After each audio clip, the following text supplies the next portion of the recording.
Welcome, everyone, to this Fireside Chat, Unlocking Contact Center Insights with Conversation Analytics. I'm your host, Austin Culp. I'm the Director of Sales here at InflowCX, and I'm joined today by Adam Rennert, who's President at InflowCX, and Paul Humphrey, who's the CEO at Call Journey, a really great InflowCX partner and an expert on all things contact center and speech analytics. Really excited for this discussion today. We're going to do a deep dive into interaction analytics and its ability to unlock valuable operational and performance insights for your call center. So Adam and Paul, first and foremost, thank you both for joining. Really appreciate you being here. Yeah, thank you. Thank you. Thanks. You bet. We're just going to dive into some questions. And the first one, Paul, I think is great for you. You've been an expert in this space for, really long time, which is awesome. It's a rapidly changing industry, CX as a whole, but specifically speech analytics is. And really curious on your side, what are you seeing in terms of new and emerging trends in the speech analytics industry? Yeah, Austin, I think to understand what's really, emerging in the world of what we would have previously known as speech analytics, you really need to look first at the combination of the headwinds that are blowing in and around the space that we currently operate in. So the economic environment we're seeing, particularly in the US, is driving a number of market trends and challenges in and across the contact center industry. So number one, that we see quite consistently is that demand for intelligence about customers and employees is accelerating significantly. So for example, in 2022, we saw something like almost 100 zettabytes of data generated. And this year, we're on track to see that grow year on year, almost 25%. So the thirst for data, and most importantly, the intelligence that comes from it, that's not slowing. So that's the first thing to understand in terms of the headwinds. Secondly, the capacity and competency in organizations to wrangle that data and deliver valuable organization intelligence is actually reducing. So we've got this counterpoint happening. Unfortunately, of course, at the early part of 23, we've seen many significant rifts, which has sort of further contributed to that major downward force in reduced capacity to wrangle and manage that data. So we've got high need for data, reduced capacity. And then lastly, the further cost pressures. And we know that contact centers traditionally have always been under consistent cost pressure, but those cost pressures are forcing organizations, in a good way, to dig deeper into that data and, particularly around customer intelligence. So the combination of those different forces and headwinds, if you like, that's created a new space and what we previously would have called speech analytics. And really in the space of the last 6 to 12 months, it shifted to what we now term conversation intelligence, or CI as we term it. And really, the difference between those two spaces comes down to a few things. So firstly, the depth of intelligence that we're now drilling into. So most speech analytics companies and solutions and contact centers utilizing speech analytics would typically mine what we call layer one, or the first layer of data and insights. But we are now not only at L1 or layer one, but we're also into L2, L3, and L4. So 2 and 3 and 4 layers of data and intelligence is where we're starting to mine. And the intelligence and the studies from folks like McKinsey and company suggest that the biggest organizational impact, and that goes for contact centers as well, comes from mining L2, L3, and L4 data. So that's where Call Journey are operating now, for example. So that's the first point. Secondly, the expansion of data that can now be homogenized and analyzed for insights. So i.e., we're now expanding across voice channels into digital. And so we're looking at that full omni-channel landscape, and that's what you commonly see in conversation intelligence. Thirdly, the way that data and the intelligence is surfaced and consumed by organizations is changing in the world of conversation intelligence. So for example, we are seeing more and more customers ask for ongoing intelligence and insights, not a sausage factory where they've got to go and sift through everything. And then lastly, I think the demand for conversation intelligence is also no longer just the domain of the contact center. So the trend we're seeing quite significantly, and it started probably 2 or 3 years ago, is that conversation data and customer intelligence from contact center interactions is more and more in demand in areas like CX, marketing, sales, risk, governance, and even HR. So globally, there's only a few small handful of organizations, I guess, like us that have stayed ahead of the times and moved with custom demand and now operate in that little area of conversation intelligence. And there's a nice little trend called generative AI, which I'm sure we'll come and discuss at some other point in time in the chat. But sort of that's where I'm seeing things. I'm not sure what your assessment is, Adam. Generative AI, I have never heard that in the last 3 minutes of my life. I mean, it's the hottest thing ever. But I mean, it's getting, and we are going to talk more about that and obviously a later date as well. But just to add on to, if I think about the emerging trends that we're seeing, we're in this weird period of time where there are headwinds for customers in general. They're saying, I need to do more with less. We're in this cycle now where we're downsizing employees, asking people to do more with less. And so you have those headwinds right now that contact centers are looking at. But at the same time, you have the need to get really, really efficient and leverage the information that you have. So leveraging data. So there's always been lots of data out there, but there hasn't been a way for that data to really be practically used in the call center easily and actually to get results. A lot of people have deployed speech analytics 5 years ago. And a lot of customers we talk to, they say, speech analytics, it's telling me stuff I already know. Like, it's not giving me anything else. That gets into that layer one stuff you're talking about, where it's like, if you're just touching the surface, you kind of already know that in the contact center, what's going on. It's really getting other data sources and pulling all those data sources together, which is really the key. And then the third area, right, so it's making this interesting time right now, is then you have this these technologies that are out there today that enable the promise that has always been there with analytics, which is you're going to get this information and you're going to be able to action on it fast. You're going to action on it accurately to actually get true business outcomes versus, investing dollars and then finding out, well, I didn't really tell me much else, right? So AI, things like generative AI and machine learning, those type of underlying technologies are being utilized in the contact center, in analytics and quality, that's actually enabling the promise. So again, you need to get more efficient with less people, less people, get more efficient. You have all this data you have to do something with to drive results. And now you have the tools. So it's kind of finding that combination and the partner that can help you bring that promise. That's kind of what we're seeing.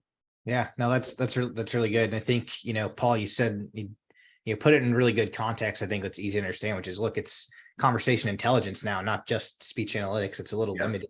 I think that's really good. And you mentioned something else too. Both of you guys did, actually. You said headwinds, which I think is a good way to describe the current economic climate. If we're keeping on the headwinds weather trend, right? But cost optimization and reduction, it's always really been a big pressure point on contact centers. I mean, since the beginning of time. With the current economic headwinds that, businesses are facing, what are some of the emerging trends that you're seeing in your space, with specific regard to, contact or cost efficiency? Yeah. And I think, Austin, if I refer back to what I mentioned earlier about the difference between most speech analytics vendors operating at that L1 intelligence level, as Adam was saying, the other point to go with that is that most organizations also operate in that same space. And so if you use that McKinsey & Co theory in place again, the contact centers that we're seeing and working with, I guess, who move the dial the most on things like cost per contact, cost efficiency optimization, and they're still able to deliver high levels of CX and revenue whilst lowering that cost dial. We tend to see a few common things that they're doing in terms of that cost efficiency. So firstly, I guess, once again, they're driving that discipline where that data intelligence and analytics approach is down to that L2 layer and beyond. So I can't stress how much importance it is to get into those deeper layers. And, Adam mentioned machine learning, et cetera, generative AI. there's ways and means to get there, but that in itself is an art and quite complex. So just diving into that and doing it itself can be problematic, and you lose that real speed to optimization. But surfacing the high impact business performance, enhancing insights and actions typically are found at L2, 3, and 4. And in fact, McKinsey, I think from memory, it's about 92% of the organizations that they see to do work with are only at that L1. And that's quite surprising because they deal with significant, enterprise sort of size organizations. Secondly, these organizations are looking at new and emerging, unique, novel data sets. So for example, again, L2, L3, and 4 details of really what drives repeat callers, for example, or what is the real issue for my AHT? What are the key things that are driving that? And again, you've got to get to L2, L3, and 4 to get to those insights. What's driving ineffective customer journeys? And those details are really only driven if you cast an AI net across all of the interactions with conversation intelligence. And then thirdly, I guess, to be honest and frank, conversation intelligence as we know it. So again, moving from speech analytics to conversation intelligence, particularly in the fight for contact center efficiencies, is now really a must-have, not a nice-to-have. If CI isn't in your cost reduction arsenal, don't miss the boat. You need to move really quickly. There's 8 different cost optimization strategies we see typically. We haven't really got time to go through all of those today, but we see common 8 of those areas across the globe from a cost optimization perspective. But the key thing that underpins all of those, again, is data.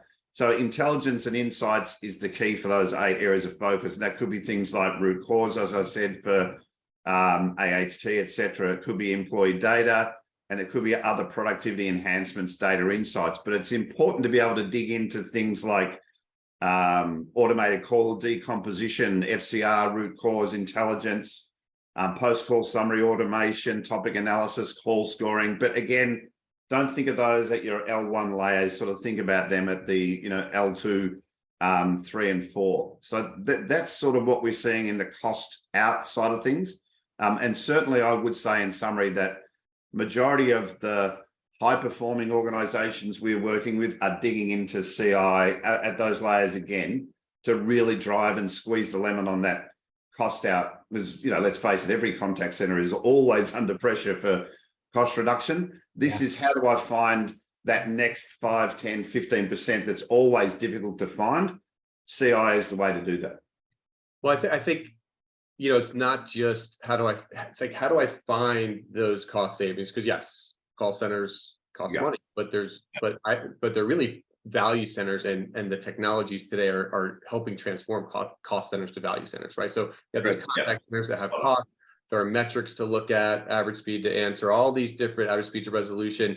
And these tools, and I agree 100% with what Paul said, enable you to zero in on those and improve those metrics. And in call centers, there's metrics that have to be met. But what these tools also do today is it actually transforms you into a value center. You extract insights from this data that could be shared with the business and the contact center. And so now you're turning into a value center to other stakeholders around the organization. So that's where I think using these tools, the challenge is we have to make sure that the tools are used appropriately. They're easy to use, and they can actually extract the data. It goes back to what I said before, just because there's a speech analytics or an interaction analytics tool, like it was, like I said, my grandpa's speech analytics, what I call it, from 5, 7 years ago, you may not be able to extract the value because they were hard to use. They weren't deep enough. They weren't really presenting the data so you can actually do something with it. Whereas the tools today, and I think that's really the key, is extract cost right out of the contact center without diminishing customer service while creating value to the rest of your business in the call center. And that's really what that's really what this sector is all about today. That's a really good takeaway and really good insight. I think, there are a lot of leaders out there who, like you said, Adam, maybe they have implemented or tried to use technology like this in the past, but it was, their grandfathers, to use your words, speech analytics technology, and didn't get the most out of it. if I'm, a CX leader today, and Paul, this is for you, especially with the context that Call Journey has been just a really long-standing leader in speech analytics, conversation intelligence in this space. What are some tips for somebody who is, considering implementing something like this, or just trying to figure out some alternative to what they're doing today? Yeah. There's probably a number of key things, I guess, and you're spot on. We've been doing this for a long period of time. So there are periods where we've been brought into organizations who have implemented speech analytics, as you said, but aren't getting what they need. And we typically can come in and help them turn that around. And then there's obviously people getting started in this space, and trying to have the right blueprint, I guess, to operate in is key and fundamental when you're implementing something like our type of intelligence. So I'd always say, set the right foundation. So that's create a vision and a flight path to get there. And this is not meant to be a prompt per se, but partner with a specialist in conversation intelligence. You want to find someone that's all they do. There are a number of organizations where speech analytics or conversation intelligence may be part of their overall ecosystem, but that's not really the specialization you need, or you're going to get the best out of your solution is those two things. And then I would say, where possible, and again, this is not a plug for Inflow, but leverage external thought leaders like Inflow's consulting arm, for example, to really help structure the picture about what you're trying to achieve. So I would sort of say the first thing would be consolidate your data. That's really important. It's not just the intelligence from what we could deliver, for example, as other data sets in an organization. So homogenizing and augmenting that data is really important, number one. Number two, dig into those conversations in a structured way, but in a detailed way, and then leverage the technologies that's available, like Adam was saying, CI, AI, Gen AI as a component of that. Three would then be surface consolidated insights. And then what that can do is give you things like quantitative and qualitative intelligence on the problem that you're trying to solve, for example.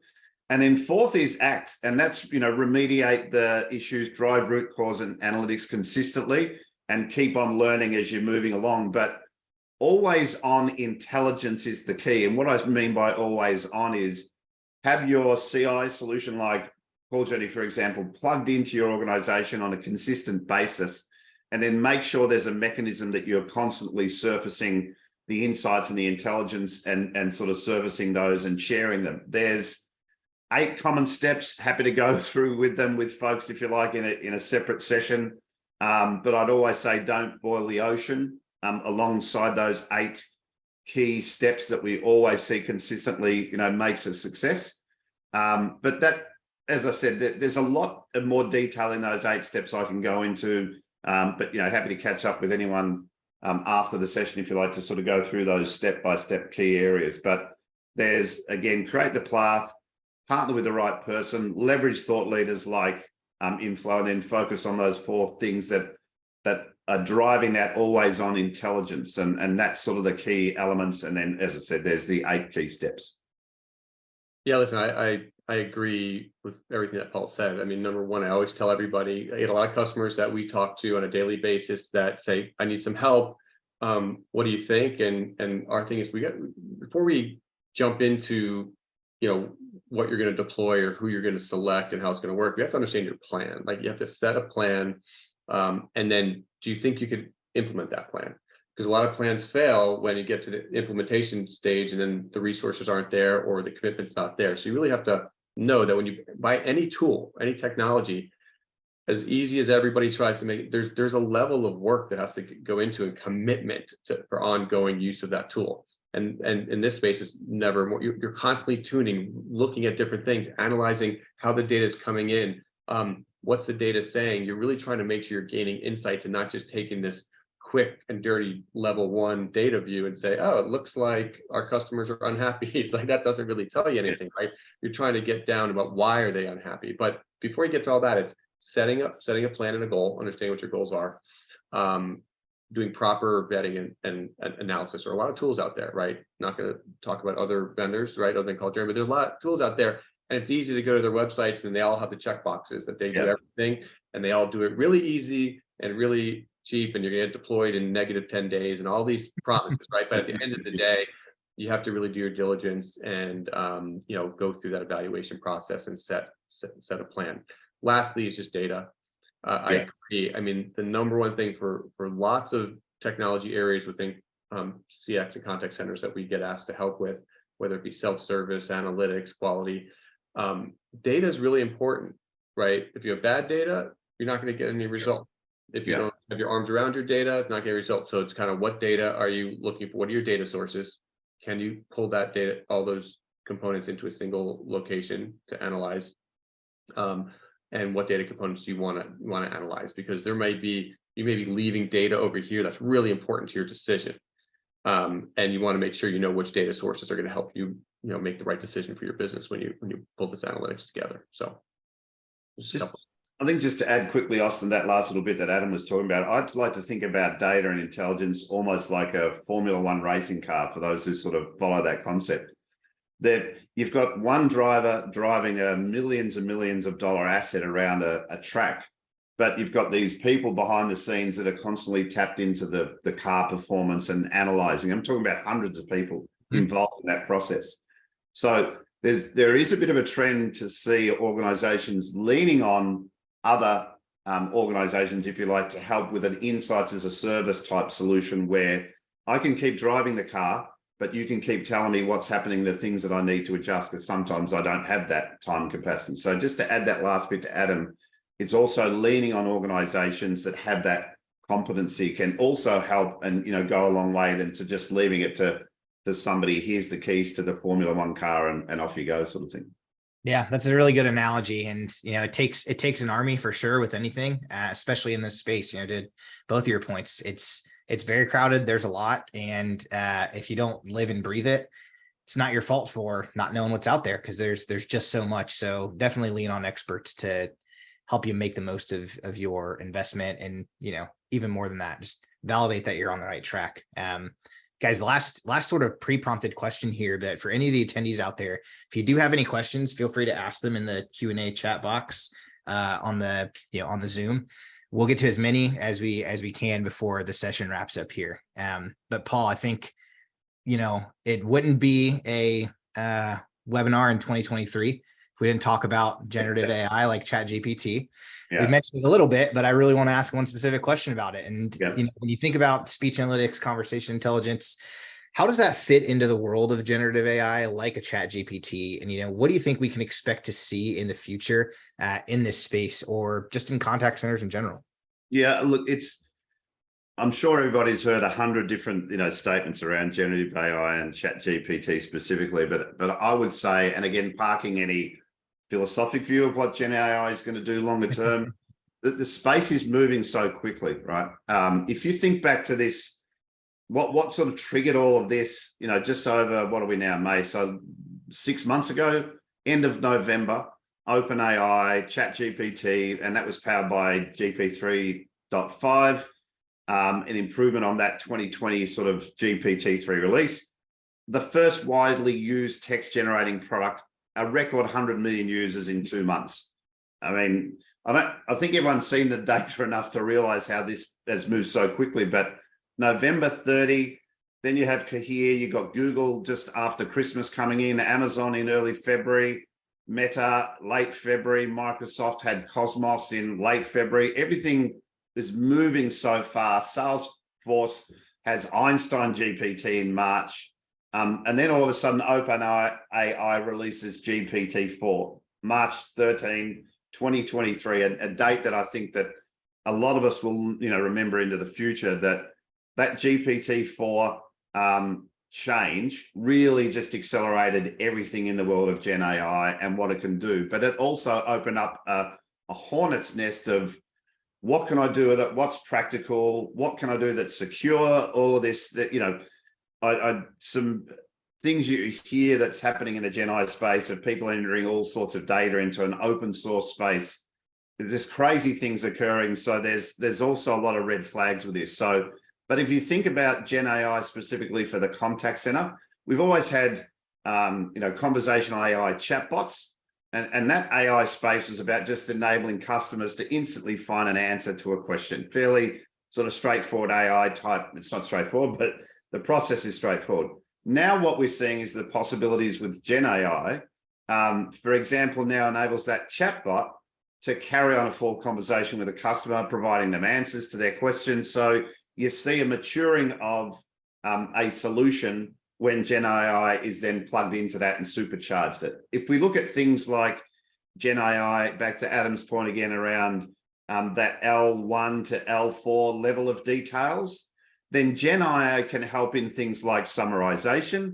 It can help in things like root cause analysis, but it's not the panacea. It's not the be all and end all that solves world hunger, but it does certainly help in certain areas of contact center intelligence and supercharging what you're getting to, better levels or better sort of quant and qual again. And then also, more sort of levels of detail. So if we look at, let's say, Gen AI in practice and take an area like after call work, for example, or after call work efficiency. So I spoke before about those core assets like call decomposition, FCR, root cause, topic analysis, call scoring. All of those things go towards the ability to get after call work more efficient and reduced at a contact center level, again, using AI-based summarization. So there's Gen AI as part of that, but then there's a whole heap of other technology that is available to help summarize that work. So you've got AI-driven call summarization, reduces significantly after call time, integrates intelligence into your core conversation assets like HubSpot, CRM, Dynamics, Salesforce, etc. But if you look at just, for example, let's say a 500-seat contact center managed by Inflow and the typical amount of calls per day, the usual AHT, etc.